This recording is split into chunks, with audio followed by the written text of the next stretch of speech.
and we are elated to have Rabbi Jonah Lehman and his synagogue who are here with us this evening. And we at Sharp Street welcome you, open arms, open hearts, because we always have open doors, except for right now, our doors aren't too open. But our arms and our hearts are open to welcome our Jewish brothers and sisters who are with us this evening. This is a celebration for Juneteenth, and the National Juneteenth Foundation has been trying for years to make this a recognizable holiday on our calendar, not a day off from work, but just a recognized holiday, a day of reconciliation and healing from the legacy of enslavement. And I have worked with Reverend Ronald Myers, who was the president of this organization for about 8 years now. Mr. Steve Williams is the president, and they hail out of Mississippi. And he is going to be with us, to speak with us this evening. And hopefully he will be able to get on, because he says he has another engagement at 7:30. He's been running around, but I was just saying earlier that it's just wonderful because almost all of his engagements are virtual. And so we're going to begin this evening. I'm going to ask my son Thomas if he will engage us. We have found out that it is very difficult to sing in unison on Zoom. So he will, because everybody's about 2 or 3 seconds behind. And so we're going to ask him if he will sing for us. Thomas, you're on.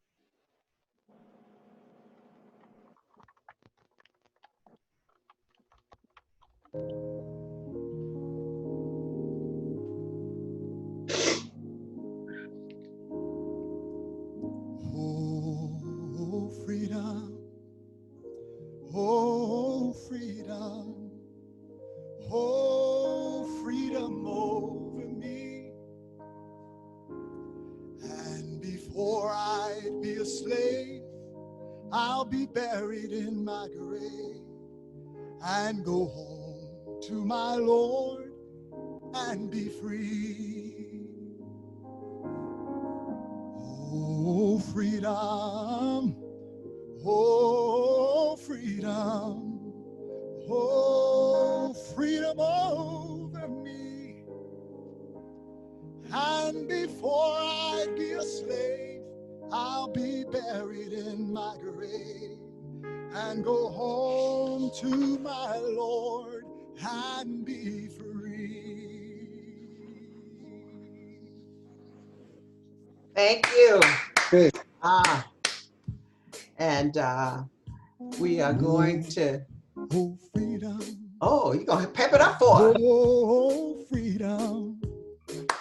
Oh, freedom over me. And before I'd be a slave, I'll be buried in my grave and be home with my Lord and be free. Oh, yes, there'll be singing. There will be singing. There will be singing over me. And before I be a slave, I'll be buried in my grave and go home to my Lord and be free. Oh, praise God. Praise God. Thank you, Thomas. And I did notice that Mr. Steve Williams is on. Steve, are you there? I see you on that list.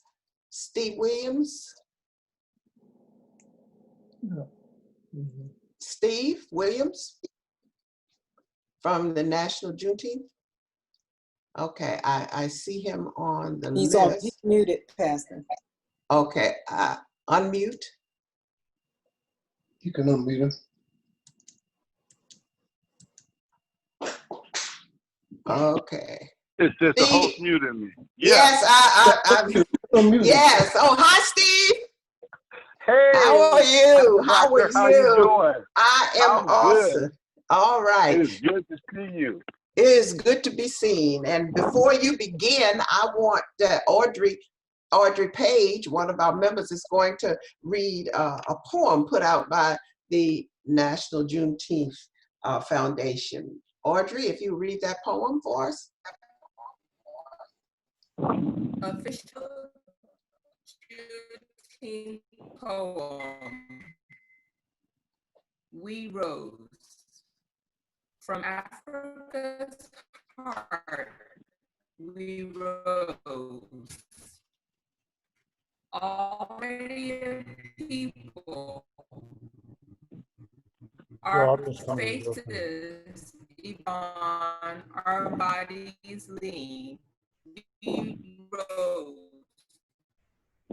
Skills of art, life, beauty, and family, crushed by forces we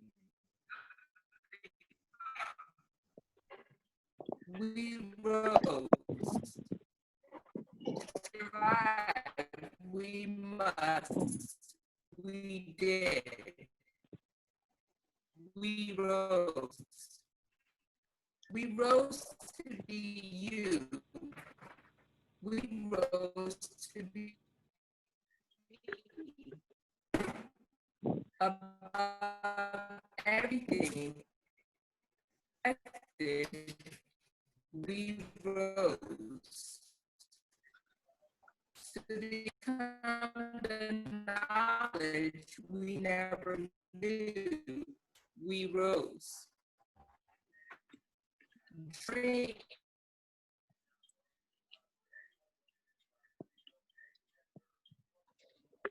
I think what has happened, Audrey, I think we've lost a little, I think Steve was talking about this earlier today, weren't you, Steve? That how we can sometimes lose a freeze. Yep. And so, Audrey, I'm going to ask you to hold that, then we'll come back and have you do the poem again. Hopefully we can get unfrozen. Okay? All right. And so it's our pleasure. I know Steve has to leave early, and so I turned Well, I things. got a little bit more time, so they just told me it'd be about 1:45, so I'm good. Okay. Well, if I know we pulled off some facts. Brother Mickey, you there? Okay. We pulled off some facts, and I know you very well today. You were able to give us some additional facts, but you're gonna get us straight if we don't have all the facts straight. So Brother Mickey Day is going to share some facts that we pulled off from the National Juneteenth Foundation, and he put them kind of in his own words. Brother Mickey? Good evening, everybody. Good nice evening. To see everybody here. I pulled together some information that I received from Pastor Diane, Wikipedia, some information that I had stored in all of my days as being instrumental in all of these marches, which I was involved in the 60s. So I'm just going to talk to you a little bit, maybe 5 minutes or so, to try to explain to you or share with you. Can you hear me? Yes. Okay, all right. Now, why is it called Juneteenth? Well, June 19, 1865. That's a long ways to say things. So they decided to make it short and give it some kind of nomenclature to say Juneteenth, which means June and 19 combination. So instead of saying June 19th, they call it Juneteenth. That's the short version of it. So let's go back to September 22nd, 1862. Abraham Lincoln signed the preliminary Emancipation Proclamation declaring all slaves in any state will be free January 1, 1863. When January 1, 1863, that was supposed to come into effect. But as we all know, the fighting began, and there we come into the Civil War. Well, we fought that war for 2 years or more before we decided to have another proclamation, which was given by Gordon Granger. But in the meantime, as these wars were going on to free the slaves, there was a lack of communications telling these people that on January 1, 1863, they were free. So the word got out real slow, state by state, and mostly it was in the southern states. As a matter of fact, 11 of the southern states were very resistant. But when the word came out that the slaves were free by Abraham Lincoln, a lot of people didn't believe that. They didn't believe it because they couldn't read or write, so they depended on the masters to tell them what information about the war or about the emancipation would be going into effect. The slave masters were resistant to that. They said, we don't want to give up our slaves or our way of life. We're not going to free you until the end of the year because we got to get our crops out. All these things came into play. But in the meantime, as the slaves found out more and more each day, and as the troops began to liberate state by state by state, as they began to take over, the slaves began to look for their relatives in other states. So they took a chance, because they said they were free, to go to another state to see if they could find their relatives. And along the way, in a lot of cases, these slaves were killed or they were hung. You've seen movies about where people were going after runaway slaves because they weren't free or they didn't have their papers. They would kill them. So when that came back to the slaves in residence, he said, listen, this can't be true. If they're killing us, we can't be free, so I'm not going to go anywhere. So they were resolved to stay where they were, okay? But as time went on, like I said, the Union soldiers increased their presence in each state. And this is during the war between 1963 all the way to 65. 18. 18, not 19, not 19.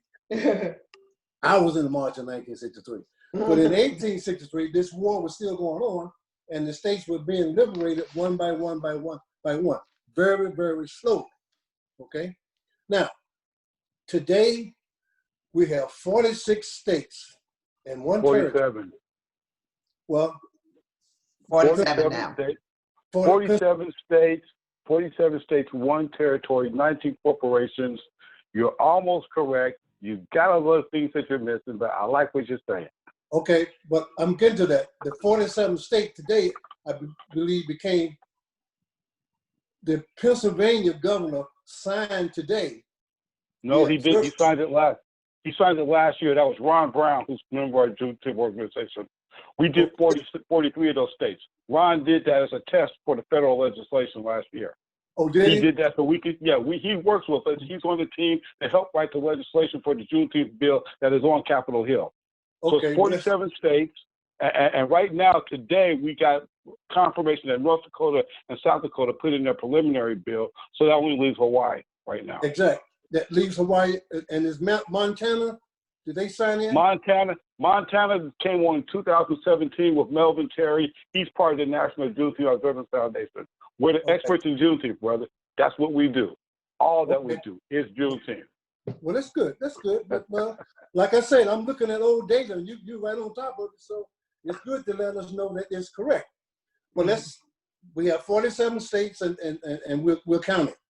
Now let's go back to Texas. Back in 1938, when the governor James Allred of Texas, he proclaimed June 20th, 1938, as the date for the observance of Juneteenth. Now, the reason why he did that, the reason why he did that is because at that time, June 19th fell on a Sunday, and they didn't do anything on Sunday, so he made it that Monday.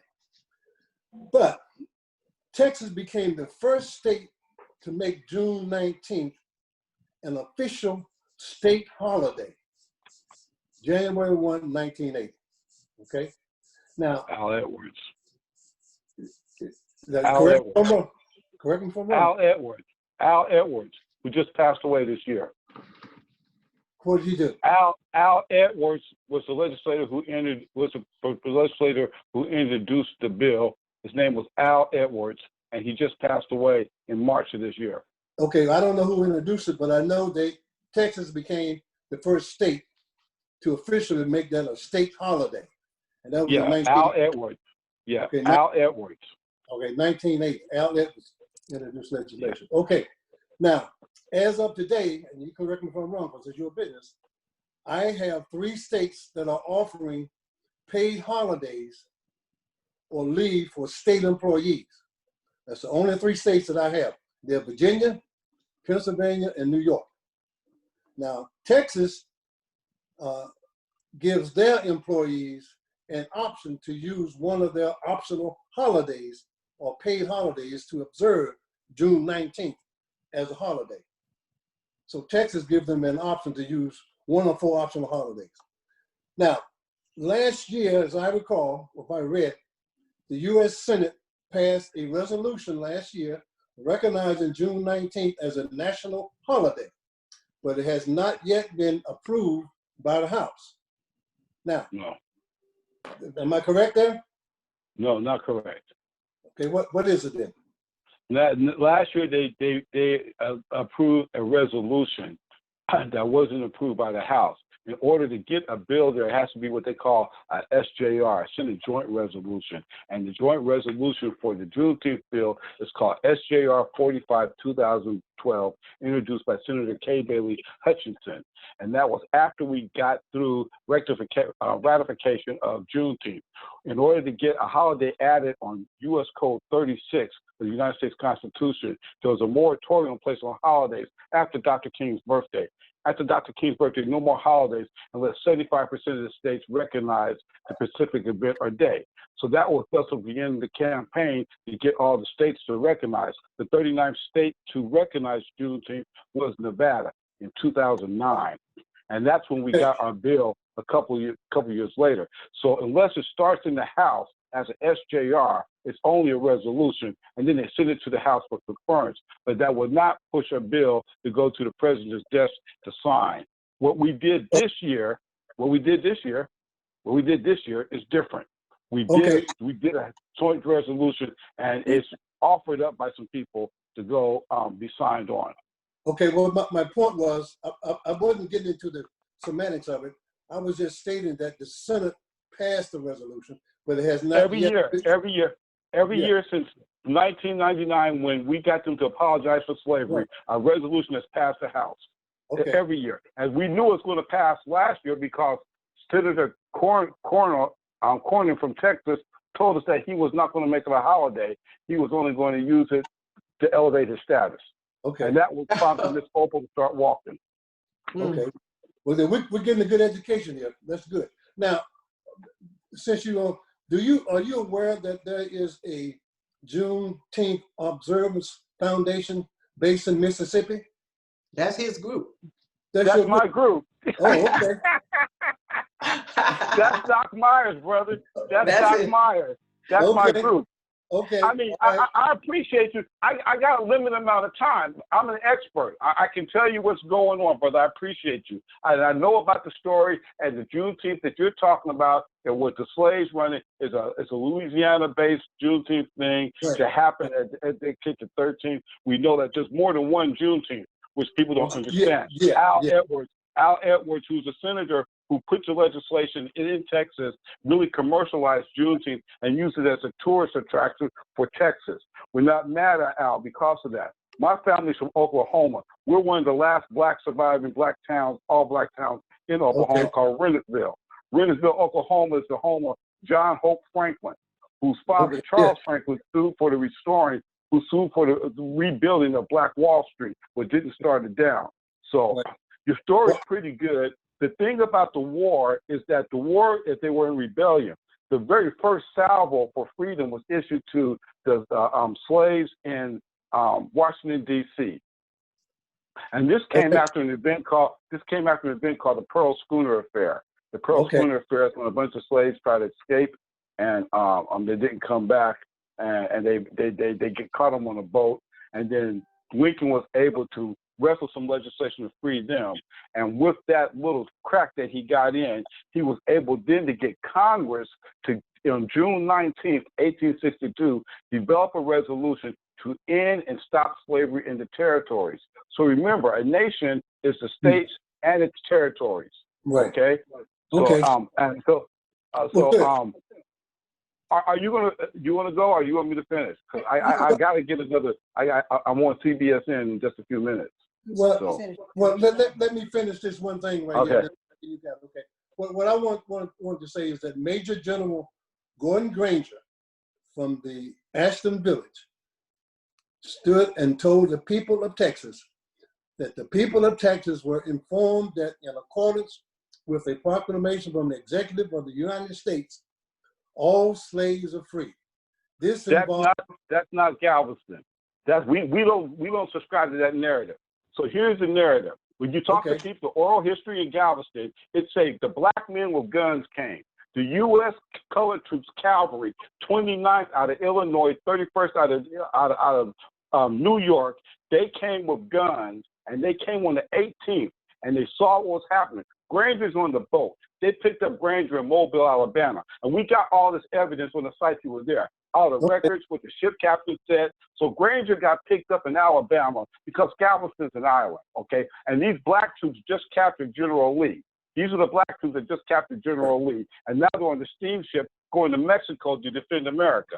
They picked up their commanding officer in Mobile, Alabama. They run into a storm in the Gulf of Mexico, and they can't land, and they're forced to go to Galveston. They get to Galveston on the 17th. They got to wait for a pilot ship. The captain's entry say, we're at Galveston, we're holding course, we're waiting for a pilot ship to launch in. The men are restless, we're running low on supplies, right? This is the records that pulled out. The pilot ship guides them into Galveston, right, on the 18th. The black men with guns get off the boat. They walk around, they see what's going on. They go back and tell Granger, listen, either you fix it or we fix it, right? Granger comes out and he issues General Order Number 3 by posting it on walls in different places and sending riders out. And they were so adamant and so forceful that none of the riders, none of these black riders, none of them got molested, none of them got harmed, nothing happened to them when they wrote and posted General Order Number 3, enforcing it around the region of Texas. So, and then they got back on the boat and they went to the border of Mexico to defend it from Napoleon's army. Okay. Later on, Granger became the governor of Texas and did some other things. It took a year later before the last black people were freed, and those black people were freed in Oklahoma on June 14th, 1866. Right. Okay. Well, you got the history. I mean, this guy knows what he's talking about. Juneteenth. I guess I stirred the pot and got you going. That's good. All right. Juneteenth is more than just one particular day or an event. It's been commercialized like that. Okay. Like much of our history we got. I can tell you, brother, you know who Crispus Attucks is, right? Yeah. You know, he took a, but you don't know who Simon Peter is, okay, or Peter Salem. You don't know who they are. They were heroes of the Revolutionary War, and they won their battles and their victories. But because we've got a tainted history, we don't get it. And that's the same as we know who Nate Turner is, but none of us know who John Horse is. And John Horse forced the American government to concede and free all the slaves that were with them. Okay? And they became the Seminole Nation. That's how they became a nation. They fought America in the Second Seminole War, and they won. We don't get those stories. We get the stories of defeat and not success. And such as the story with Juneteenth that we get as saying that a white man rode in to say this by sitting on the door. When actually, when you talk to the local people in Galveston, which we did, Sam Collins, who's a member of our person, lives in Galveston, Historic Preservation, he brought us a record showing the people were there, the oral history written saying, freedom didn't come with Granger. It came with black men that looked like you with guns when they showed up here. They showed up with guns, and that's when the white people said, okay, y'all free. Okay, well, good. We're glad you're here, And my time is up, and I thank you for yours. And I know you got somewhere to go, but I really, I would love to talk to you about some of this stuff, but it's really good because I just touched on the skirts of it, and a lot of things you're telling me I didn't know about. You're going in depth in a lot of things. That's what Juneteenth 101 is about. I directed some people in New York to it because everybody thinks 40 acres in the mule. That was a general order issue, right? The 40 acres in the mule was issued as a war breaker. That was issued as a war breaker. That order was issued temporarily, right, in the hopes of breaking the Confederates back by taking their land. Now, with the now tell us what the order said. Okay, it didn't just say, okay, you slaves are free, and everybody just run off to the plantations. What exactly? General order number 3 said that you're hereby informed that all former people enslaved are free, and that the relationship between them is thus as employer and employee, and it guarantees all right with absolute equality, right? With absolute equality. That it's encouraged that these working men should stay where they're at. In other words, stay in their location where they're at and work and contribute to society in a meaningful manner. So General Order 3 was informal of that and saying that they're employed with. Some of the articles after that are surprising. You hear white people in the newspaper trying to justify why they can't pay slaves. They're saying there's no way that we can pay the slaves this rate. And then they got this funny math equation that they put in there. It's really hilarious. They say that way we can't pay slaves and make the money. How can a white man make a decent living if we pay the slaves? You know, that was their argument in the days after the newspaper. And the first published incident of it was July 17th. I don't need one. I got that one in the car. Was July 17th when it was published in the Philadelphia newspaper, and they broke out with a celebration there. News of General Granger in Galveston. Okay, well, you better get back and tell us what you really came here for. I guess to tell us what. But now I appreciate you helping me out on this and really explaining it the way you did. It's very helpful. We got to get our history right. And when we wrote the legislation that's up on the Hill, because we worked with the Senate and the Senate Republicans to get it, we expanded the narrative for Juneteenth to include all of America, and that was our big hurdle over all the years that we're trying to do because it was so Texas-centric. There's a lot of good things in the meat of the bill. We're going to need our people's support to urge them to go, and it's from the most unlikely sources, but it's a real empowering piece of legislation. I want to encourage everybody that if you want to learn more about Juneteenth, go to www.njof.org, download Juneteenth 101. It describes the Juneteenth March from June 19th, 1862 to June 19th, 1866. There's a simplified version of it on that site called The History. We also have a book that you can download by Miss Opal. Opal Lee has a book that's for children and for young adults that tells the Juneteenth story in a very cohesive way. If you are interested in, I got just a couple minutes. If you're interested in joining the Juneteenth Foundation and working with us in your local areas, please send an email to join, JOIN, at nationaljuneteenth.org. Put your name in the subject line and any other information in the body of the message. Join at nationaljuneteenth.org. You send that to us and we'll get you invited into what we're doing. We have an education committee, we have a legislative committee, we have a museum committee, we have music and jazz preservation, we got the Miss Juneteenth committee. So we have all the Miss Juneteenth pageants from around the country converging this year for the first National Miss Juneteenth pageant. So if you want to help and assist with that, that's how you get in the door. Pick what skill you want to get into, get involved, get activated with something that we're doing.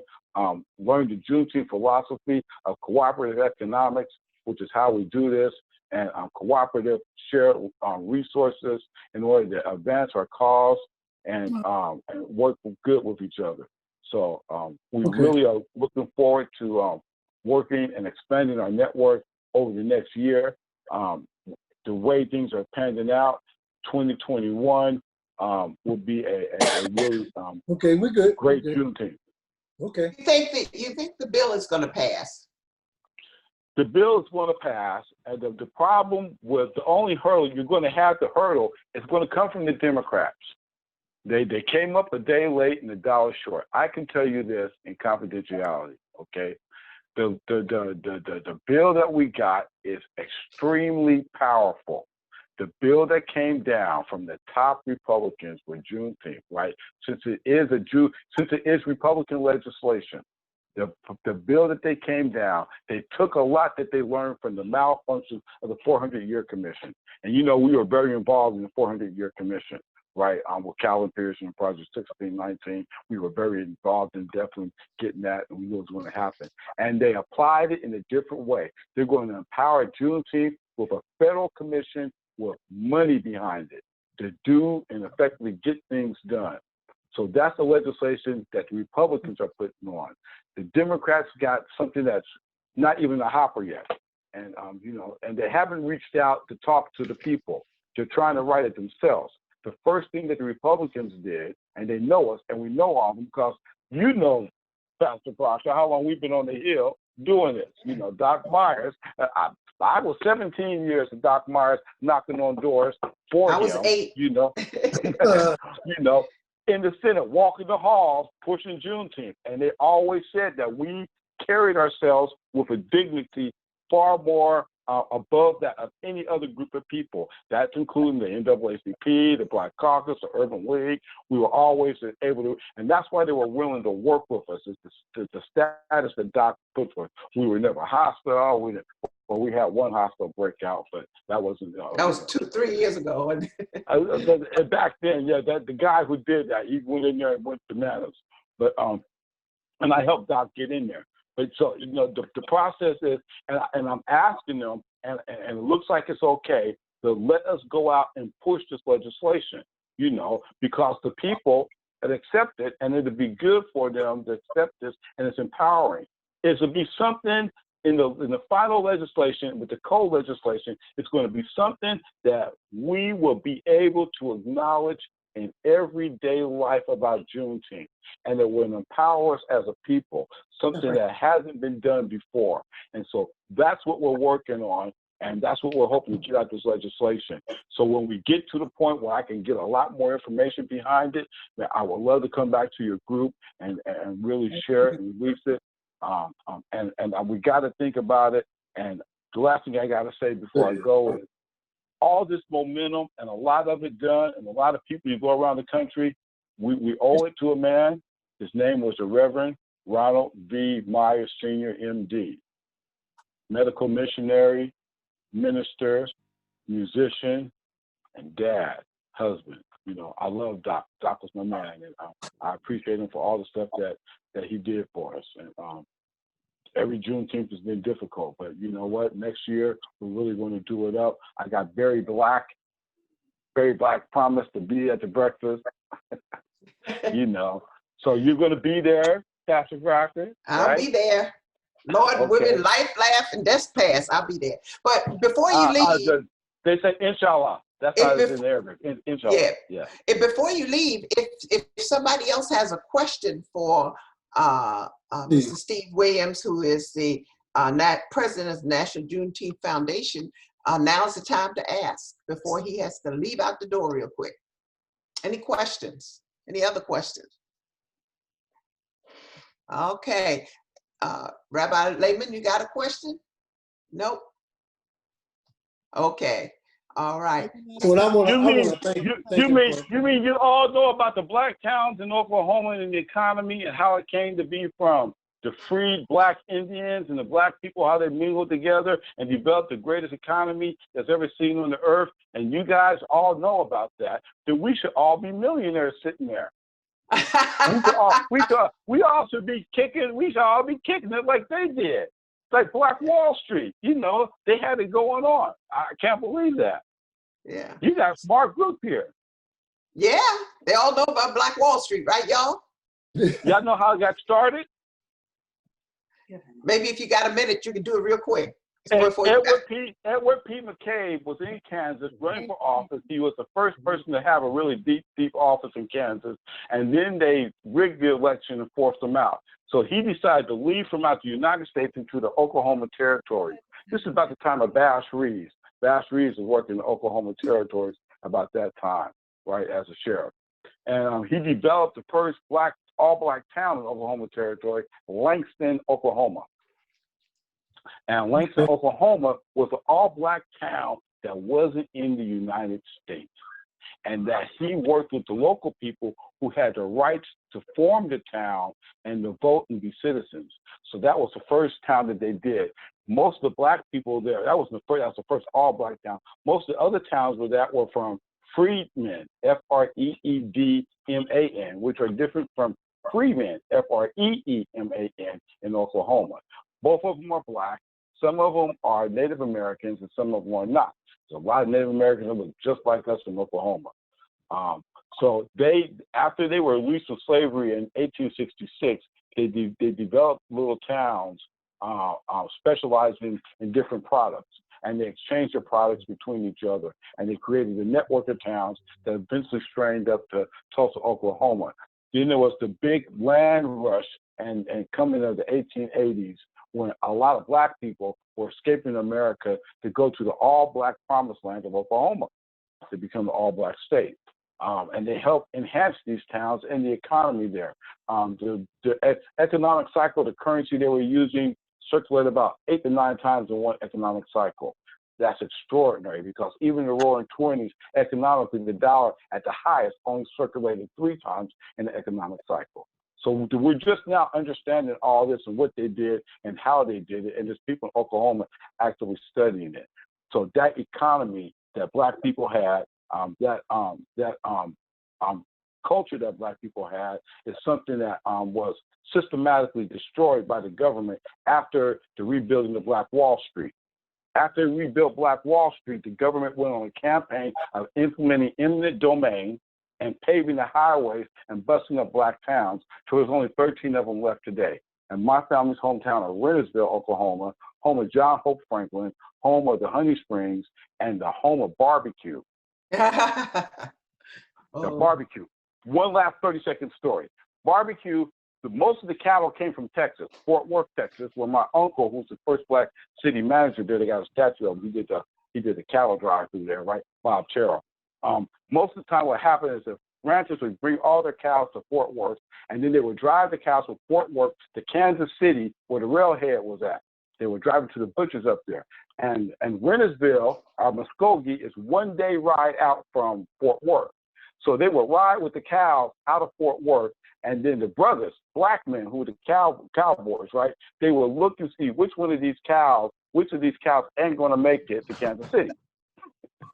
And they would take those cows, they would butcher them and dig a deep trench and then build a fire, a pit, and put them in there and let them cook for 2 or 3 days while they went up and delivered the cows. And on their way back to Fort Worth, they opened up these pits in Muskogee and Rennersville by Honey Springs and get the barbecue out. Oh. Hey, we learned something. I know I did. Yeah, we learned a lot. Yeah. Okay. Okay. I love your group. Thank you, Steve. And we are going to do some joining. Everybody write down, so we can join at the National Juneteenth organization. We want to do something to be a part of making a change. And, it's long overdue. It's been an awakening in our communities all over the world. And the awakening has become because of the George Floyd killing, and that was the breaking point. And it is now the time to act. And America is looking for police reform. They're looking for racial equality. And we are looking to finally make Juneteenth a national holiday. And Brother Steve Williams, we thank you for stopping by here.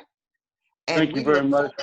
And you can look forward to getting some people joining. When you see Sandy Springs and Olney, Maryland, you'll know that it's from us. So, yes, okay. But there's a campaign. There's a campaign in Southern Maryland next year, and it's led by our sister Penny Brown. She's there, and she wants to raise flags. She was going to do it this year, but she got sick. She got COVID, which was unfortunate, right? She recovered, God willing, God great, but she's got a campaign that she sponsors to help raise the Juneteenth flag at all the plantations. She had it already going for this year. So you guys definitely get on with that and help Miss Brown make that statement in Southern Maryland. Okay, I'm gonna get all that information for you at a later time. Thank you so much, and thank you so much. I'll talk to you later. I'm so glad we could connect back together. All right, God bless. Bye-bye. Thank you. All right. Thank you. Thank you. Thank you. All right, that was wonderful. We are moving quite along, and we are on schedule. And I hope everybody was like me. You learned something from Brother Mickey brought us the history, and Brother Steve Williams, he says, okay, let me add something that you left out, but it will make all of us want to go back now and read the actual history of Juneteenth. And he gave us that information, the National Juneteenth. Can you see like an eyeglass in a yeah, Juneteenth.com. Juneteenth. That's didn't you click on site where we can find that information. Okay, who's all in one package tracking? Okay, what was that? I think somebody needs to move. That's all. English. Yeah. I don't see no English. I can't tell where it is. Mute everybody. And then what's under there? I thought I had everybody muted. No, you don't.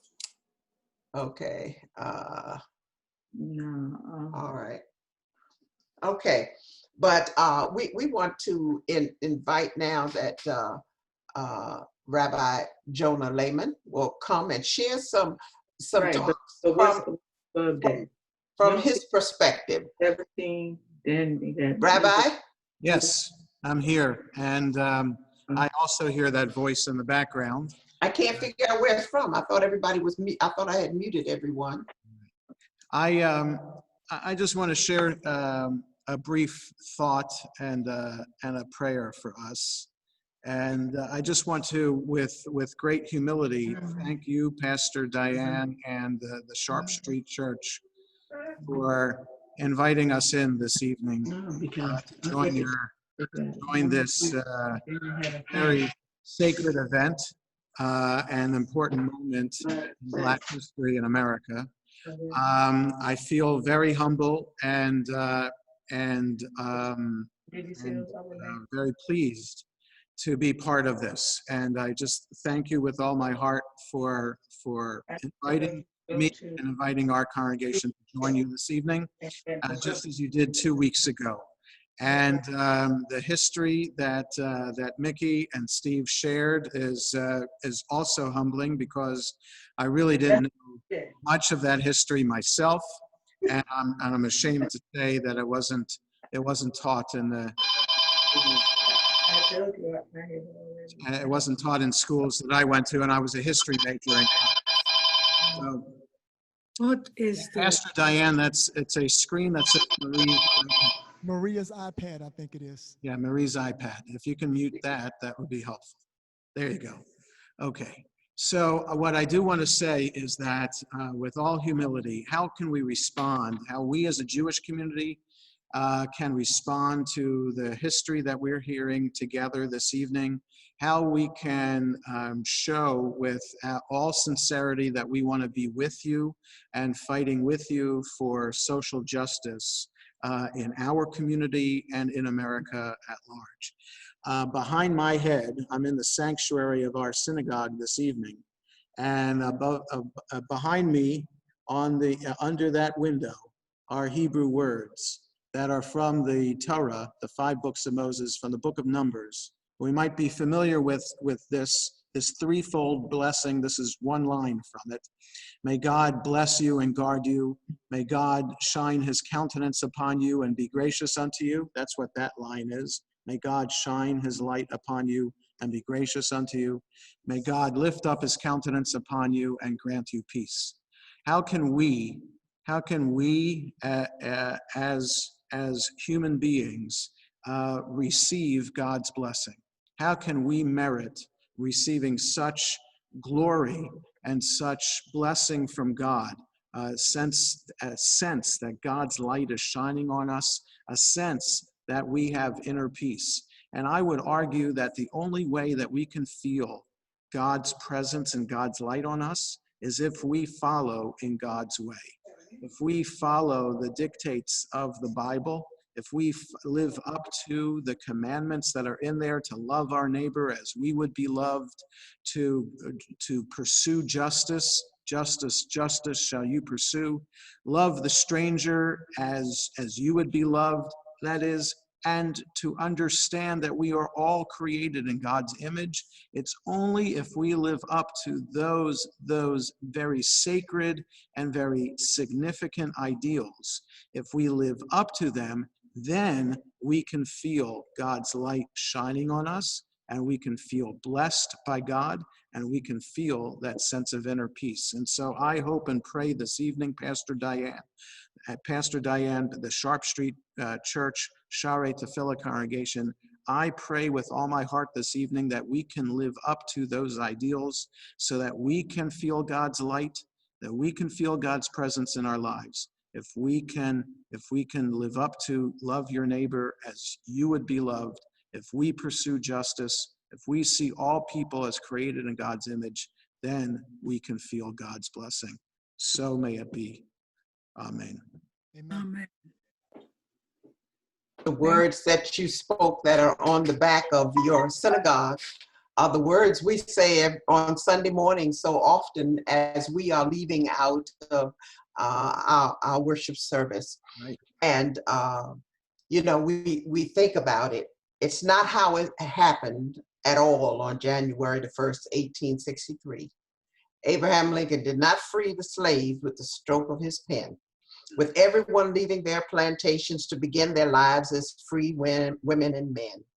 There was no plan of action in that freedom plan, no stimulus package, no homes or lands given in gratitude of years of service and labor to them for building the Americas, working, raising their children, just plain working their fingers to the bone. No such thing. The slaves in Texas, the slaves in America, that didn't get all of the notice. They didn't know they were free. But let us all know that now is a new day. It's a new time. People are wanting to be treated like human beings. They want to be treated like everyone else. Racism is at the head of all that is happening. It is time to break down systemic racism. It's time for each of us to see, what part do I play? And all, black, white, we all play a part in racism of some type. But ask yourself, what part do I play? How can I clean up my own act? How can I go forth and make a difference in this world? My beloved brothers and sisters, the time is now. The time is now for change. The young people leading most of the marches all over the country, all over the world, have the same voices that are echoing. They are echoing the voice for change. They're echoing the voice to end systemic racism. They're echoing the voice that says no more. Black Lives Matter just happened to be the slogan that came out of this march, but it does not, by any means mean that only Black Lives Matter. It just means that for this time and this place and this march, this is what we are centering on the fact that there have been so many Black men and Black lives that have been killed unnecessarily at the hands of police. And so as we highlight America's problems, we are all God's children, made in God's image.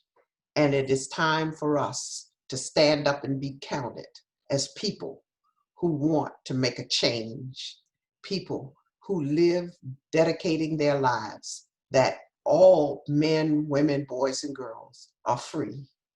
And I know my Jewish brothers and sisters, as you remember the Holocaust and remember all that you went through. I can't say whether it was like slavery, and you can't say whether slavery was like the Holocaust, but it was awful for both of us, whoever, whatever it is. And so now we want to move forward and be a part of the change. I don't know about you, but I want to be a part of the change. And as Mickey was saying earlier, in the 60s, I marched. I didn't march in not one march this time, primarily because of COVID-19. I couldn't get out there, we're afraid to move out there. And as I look at almost everybody's picture here, just a few of you aren't old enough to remember the civil rights movements of the 60s. But we are going to continue on. And I thank God for this time that we have shared together. And I thank God for meeting Jonah, Rabbi Lehman, and for us forging this friendship between two different types of religions, but we are all one in God. And so we thank you for joining us tonight. And we thank you and look forward to other times that we will be together again. And so we're going to begin to leave so that we can get you out here, because your Sabbath is about to begin. It's almost not quite dark, so you got a minute. And we got a half an hour. Huh? You got a half an hour before it gets dark. And guess what? You don't have to drive home. And let me know how that looks with your service tomorrow with all the chairs out like that. All right, we're going to close with Lift Every Voice and Sing. And Thomas is back there. He is ready to tune up. And we are going to listen as he sends us forth. And then after he sends us forth, then I will give us a word of closing.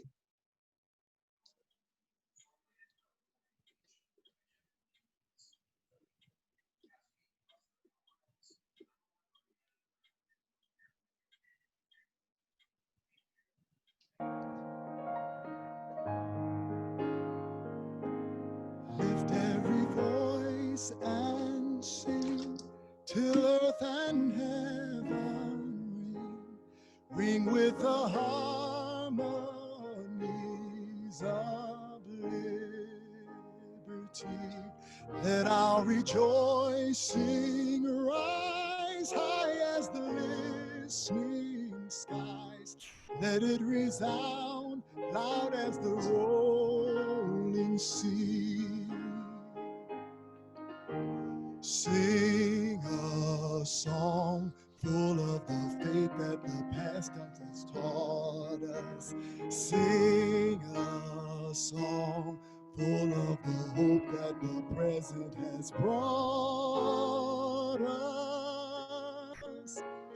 Facing the rising sun of our new day begun, let us march on till victory is won.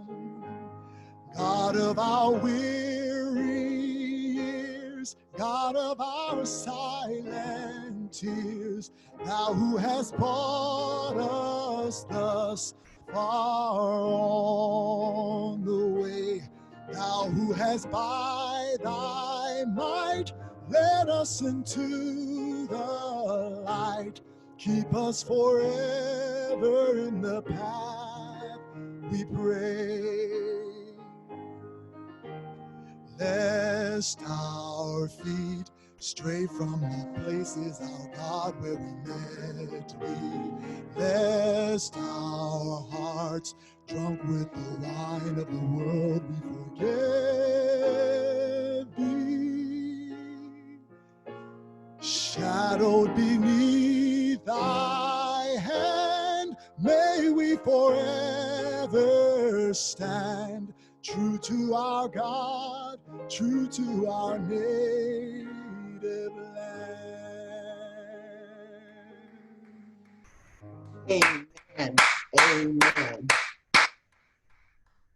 Now, my brothers and sisters, let us go in peace, because there is much work to be done.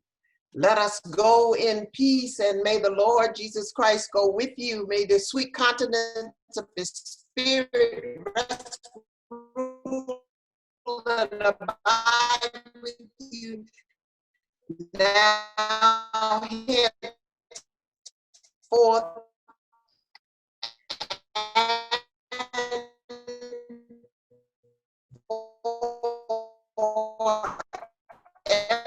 forevermore. Let us all say, amen. Amen. God. Okay, nobody wants to go home yet, huh? This is beautiful. Amen. Thank you. Amen. Thank you for joining us. Thank you. Thank you so much. Amen. Rabbi Lehman, have a good service tomorrow. What time's your service in the morning? 9:30. All right. Let me know how it works out, all scattered around like that. Yeah. 9:30. Yeah. All right. Thank you. Thank you very much. Thank you so much. Yes. you. We God look bless you. forward. Maybe one day we can exchange and do some worshiping together. Yes. Yes. Amen to that. Thank you. Thank you. Thank you. Thank you. Bless night. God bless you. Good night. Night. Good night.